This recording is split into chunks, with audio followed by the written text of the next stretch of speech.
Hello viewers, আমরা একটা জায়গায় আসি, সেটা হচ্ছে নরওয়ের একদম ওয়েস্ট কোস্টে। জায়গাটার নাম হচ্ছে ল্যারডাল। এই যে দেখা যাচ্ছে এই ফিওরটা হচ্ছে মানে সবচেয়ে অন্যান্য ফিওরটি থেকে সবচেয়ে বড় একটা ফিওর, এবং এই জায়গাটা খুবই সুন্দর ভিউ।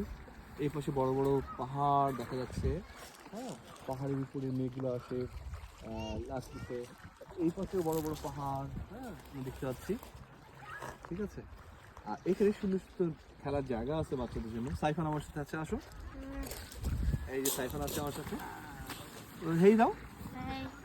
তারপরে এখানে অনেক ধরনের খেলার জায়গা জিনিস আছে, যেরকম ওই বাচ্চাদের জন্য কার্ট আছে, বাচ্চারা চালাতে পারে। তারপরে আমাদের হোটেলটা হচ্ছে ওটা, আমরা ওই হোটেলে এসেছি। তো হোটেলে আমরা থাকবো 2 রাত এবং কিছু কিছু জায়গা শেয়ার করবো। এখানে আরো সুন্দর হাইকিং এর কিছু জায়গা আছে, সেগুলো আমরা শেয়ার করবো। দেখা